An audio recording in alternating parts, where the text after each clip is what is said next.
പ്രിയ സ്നേഹിതരെ, കഴിഞ്ഞ ദിവസം നാം ചിന്തിച്ചത് നമ്മുടെ ദൈനംദിന ജീവിതത്തിൽ ഓരോരോ വിഷയങ്ങൾ നമ്മൾ കൈകാര്യം ചെയ്യുമ്പോൾ അതിൽ നമുക്ക് തന്നെ പരിഹരിക്കാവുന്നതും നമ്മുടെ കഴിവിൻ്റെ പരിധിക്കുള്ളിൽ നിന്നുകൊണ്ട് തീർക്കാവുന്ന വിഷയങ്ങളാണ് മിക്കതും. എന്നാൽ ചില വിഷയങ്ങളുണ്ട് നമുക്ക് തീർക്കാൻ പറ്റാത്തത്. നമ്മുടെ അറിവിലും നമ്മുടെ സ്വാധീനതയിലും നമുക്ക് പരിചയമുള്ളവരെ കൊണ്ടും പരിഹരിക്കാനൊക്കാത്ത വിഷയങ്ങളുണ്ട്. അതിൽ ഏറ്റവും സാധാരണമായ വിഷയമാണ് ഒരു രോഗം വരിക എന്ന് പറയുന്നത്, അല്ലെങ്കിൽ ഒരു അപകടം വരിക എന്ന് പറയുന്നത്, അല്ലെങ്കിൽ നമുക്കൊരു കാര്യം ഒരു ഓഫീസിൽ നിന്ന് സാധിച്ചെടുക്കണം, അതിൽ നമ്മൾ അപേക്ഷ കൊടുത്തിട്ട് അതിന് പരിഹാരം ഉണ്ടാകുന്നില്ല എങ്കിൽ. അപ്പോൾ അങ്ങനെ ഇരിക്കുമ്പോൾ ഒരു രോഗത്തിൻ്റെ അവസ്ഥയിൽ ഒരു ഡോക്ടർ വന്നിട്ട് പറയുക, നാളെ നിങ്ങൾ ഞാൻ ജോലി ചെയ്യുന്ന ഇന്ന ആശുപത്രിയിലേക്ക് വരൂ, അവിടെ നമുക്ക് പരിശോധിച്ച് നിങ്ങളുടെ രോഗം ഇന്നതാണെന്ന് അത് ഞാൻ പരിഹരിച്ച് തരാം എന്ന് ഒരു ഡോക്ടർ പറഞ്ഞാൽ നമ്മൾ എന്ത് ചെയ്യും? ഡോക്ടറോട് പറയുമോ, ഡോക്ടറെ നിങ്ങളെ കൊണ്ട് അതിന് കഴിയുമോ എന്ന് എനിക്ക് തോന്നുന്നില്ല, അതുകൊണ്ട് ഞാൻ അങ്ങോട്ട് വരുന്നില്ല എന്ന് പറയുമോ? അതോ ഡോക്ടറെ ഡോക്ടറിന് എന്തെങ്കിലും ചെയ്യാൻ പറ്റുമോ? ശരി, എന്നാൽ ഞാൻ നാളെ രാവിലെ വരാം, എപ്പം വരണം, എവിടെ വരണം എന്ന് നമ്മൾ ചോദിച്ചറിഞ്ഞ് നമ്മൾ അവിടെ ബന്ധപ്പെട്ട് രാവിലെ ഓടി അവിടെ ചെല്ലും ആ ഡോക്ടറെ കാണാനായിട്ട്. ഇതേപോലെ ഒരു ഓഫീസിലൊരു കാര്യം സാധിക്കണമെങ്കിൽ നമ്മൾ എന്ത് ചെയ്യും? ഒരാളൊന്ന് പറയുക, ഞാനത് പരിഹരിച്ചത്, നാളെ നിങ്ങൾ ഇന്ന ഡോക്യുമെന്റ്സുമായിട്ട് ഇന്ന ഓഫീസിൽ ഞാൻ ജോലി ചെയ്തെടുത്ത് വരൂ, അല്ലെങ്കിൽ ഇന്നാരെ പോയി കാണും, ഞാൻ വിളിച്ചു പറയാം എന്ന് പറഞ്ഞാൽ നമ്മൾ വളരെ ബന്ധപ്പെട്ട് അവിടേക്ക് ചെല്ലും. കാരണം ഓരോ വിഷയം പരിഹരിച്ചെടുക്കണമല്ലോ.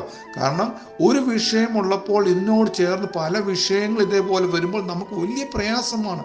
ഓരോന്ന് തലയ്ക്ക് മീതെ ഓരോന്നായി വരികയാണല്ലോ, ഒന്നിനും ഒരു പരിഹാരം ഉണ്ടാകുന്നില്ലല്ലോ എന്നൊക്കെ ചിന്തിക്കുമ്പോൾ നമ്മൾ എങ്ങനെയെങ്കിലും ആരെയെങ്കിലും കണ്ട് പരിഹരിക്കാൻ ശ്രമം നടത്തും. അപ്പോഴാണ് ഒരാളെ വന്നിട്ട് പറയുക ചെയ്തു തരാമെന്ന്. അപ്പോൾ നമ്മൾ സംശയിക്കുന്നില്ല, നമ്മൾ ആ ആളിനെ ആശ്രയിക്കുന്നു. എന്നതുപോലെ ദൈവം പറയുക, നിങ്ങൾക്ക് പ്രയാസമുള്ളത്, നിങ്ങൾക്ക് ഭാരമായിരിക്കുന്നത്, നിങ്ങളുടെ ചിന്തയിൽ ആകുലത വരുന്ന ചിന്താകുലങ്ങൾ എൻ്റെ മേലിട്ടുകൊള്ളുവീൻ, ഞാനത് പരിഹരിച്ചു തരാം, ഞാനത് തീർത്തു തരാം എന്ന് ദൈവം പറയുമ്പോൾ നമുക്ക് ദൈവത്തിൻ്റെ കഴിവിനെയോ ദൈവത്തിൻ്റെ താല്പര്യത്തെയോ ദൈവത്തിൻ്റെ വാക്കിൻ്റെ വിലയോ നമ്മൾ കുറച്ച് കാണേണ്ടതുണ്ടോ? അതോ ദൈവത്തിന് താല്പര്യമില്ല, ദൈവം വെറുതെ പറഞ്ഞതാണ് എന്ന് തോന്നുന്നുണ്ടോ? ഞാൻ അങ്ങനെ കരുതുന്നില്ല. ഞാൻ ആരെയാണ് ദൈവം എന്ന് പറയുന്നത്? ആ ദൈവം എന്നോടൊരു വാക്ക് പറഞ്ഞുവെങ്കിൽ, താൻ എഴുതി തന്നിരിക്കുന്ന വേദപുസ്തകത്തിൽ ഇങ്ങനെ ഒരു വാക്യമുണ്ടെങ്കിൽ ഞാൻ അതിനെ കണ്ണുമടച്ച് വിശ്വസിക്കുക എന്നുള്ളതാണ് ഏറ്റവും പ്രധാനപ്പെട്ട കാര്യം. അവിടെ സംശയിക്കുന്നുവെങ്കിൽ ഞാൻ ദൈവത്തെ സംശയിക്കുന്നു, ദൈവത്തിൻ്റെ കഴിവിനെയും ദൈവത്തിൻ്റെ വാക്കിനെയും ദൈവത്തിൻ്റെ താല്പര്യത്തെയും ഞാൻ സംശയിക്കുന്നു എന്നാണ് അതിൻ്റെ അർത്ഥം. അപ്പോൾ അങ്ങനെയാണോ വേണ്ടത്? അല്ല. ഒരാളൊരു പരിഹരിച്ച് തരാമെന്നൊരു വിഷയം പറഞ്ഞ് നമ്മൾ എത്രത്തോളം ഒരു മനുഷ്യനെ ആശ്രയിക്കും. ഇനി ആ മനുഷ്യൻ ചെയ്തു തരുമെന്ന് നമ്മൾ പ്രതീക്ഷിക്കുന്ന സമയത്തിനുള്ളിൽ ചെയ്തു തന്നില്ലെങ്കിൽ ഒരു പക്ഷേ നമുക്ക് അദ്ദേഹത്തെ സംശയിക്കണം. അദ്ദേഹത്തിൻ്റെ കഴിവിനെയോ അദ്ദേഹത്തിൻ്റെ താല്പര്യത്തെയോ നമ്മൾ സംശയിക്കേണ്ടതുണ്ട്. പക്ഷേ ദൈവം നമ്മളോട് പറയുമ്പോൾ ദൈവത്തെ സംശയിക്കുന്നതാണ് നമ്മുടെ സാധാരണയുള്ള രീതി. അതായത് ഞാൻ പറയുന്നത് എങ്ങനെയാണ്, എനിക്കൊരു രോഗം വന്നു, ഈ രോഗം ഇന്ന രീതിയിൽ ഇന്ന സമയത്ത് അതിന് ശമനം വരണം, ഇന്നതുപോലെ അത് മാറി വരണം എന്ന് പറഞ്ഞ് നാം ദൈവത്തോട് പറയും. എന്നിട്ട് നമ്മുടെ കണക്കൂട്ടലുകൾ അനുസരിച്ച് അതിന് പരിഹാരം വന്നില്ലെങ്കിൽ നമ്മൾ ദൈവത്തെ സംശയിക്കുന്നു. നമ്മൾ പറയുന്നു ദൈവം അത് ചെയ്തു തരുന്നില്ല എന്ന് പറയുന്നു. അതിന് പകരം നമ്മുടെ കണക്കൂട്ടലുകൾ അങ്ങോട്ട് മാറ്റി വെച്ചിട്ട്, ദൈവമേ, ഞാൻ അങ്ങയെ 1% പോലും സംശയിക്കുന്നില്ല, ഞാൻ 100% ഞാൻ വിശ്വസിക്കുന്നു ദൈവം ചെയ്തു തരും എന്നുള്ളത്. അവിടെയാണ് ഇനി പ്രധാനപ്പെട്ട ഒരു കാര്യം കൂടെ നമ്മൾ ചിന്തിക്കേണ്ടത്.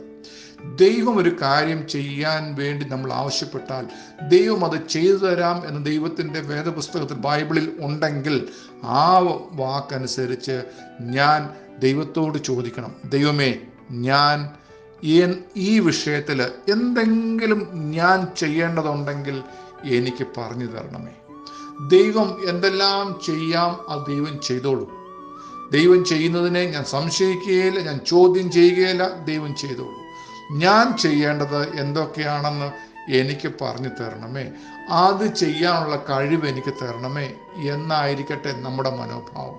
അങ്ങനെയെങ്കിൽ ദൈവം നിശ്ചയമായും നമ്മളോട് കാര്യങ്ങൾ പറഞ്ഞു തരും. നമുക്കതിനുള്ള വേണ്ടപ്പെട്ടവരെ ഒരുക്കിത്തരും, അതിനുള്ള സാഹചര്യങ്ങളെ ഒരുക്കിത്തരും. ദൈവത്തെ സംശയിക്കുവാൻ ഇടയില്ലാത്ത വിധം നമുക്ക് ദൈവം കാര്യങ്ങൾ ക്രമീകരിച്ചു തരും. പക്ഷേ നമ്മൾ സർവ്വസാധാരണയായി ദൈവത്തെ സംശയിച്ചു മറ്റു പല വഴികളിലേക്ക് തിരിഞ്ഞു പോകുന്നതാണ് മിക്കവാറും എല്ലാവരും ചെയ്യുന്നത്. ഞാനും പലപ്പോഴും അങ്ങനെ ചെയ്തു പോയിട്ടുണ്ട്. പക്ഷേ അത് ബോധം വന്നപ്പോൾ, ദൈവമേ, ഞാൻ അങ്ങയെ സംശയിച്ചല്ലോ, ഞാൻ അങ്ങയുടെ കരങ്ങൾ തന്നതിനെ പിന്നെയും ഞാനത് ചിന്തിക്കാനും ഭാരപ്പെടാനും മറ്റു വഴികൾ തേടാൻ പോയല്ലോ, ദൈവത്തോട് ചോദിച്ച് ഞാൻ ചെയ്യേണ്ടത് എന്തെല്ലാമാണെന്ന് തിരിച്ചറിഞ്ഞ് അല്ലല്ലോ ഞാൻ മറ്റു പലതും ചെയ്തു പോയല്ലോ എന്ന് പറഞ്ഞ് ഞാൻ ദുഃഖിച്ച സമയങ്ങളുണ്ട്. അതുകൊണ്ട് ദൈവത്തോട് ചോദിക്കാം, ദൈവമേ, ഞാൻ ചെയ്യേണ്ടത് എനിക്ക് പറഞ്ഞു തരണം, അത് ഞാൻ ചെയ്യാം, ബാക്കിയുള്ളത് ദൈവം ചെയ്തുകൊള്ളും എന്ന് ഞാൻ 100% വിശ്വസിക്കുന്നു എന്ന് നമുക്ക് ദൈവത്തോട് പറയാൻ ഇടയാകട്ടെ.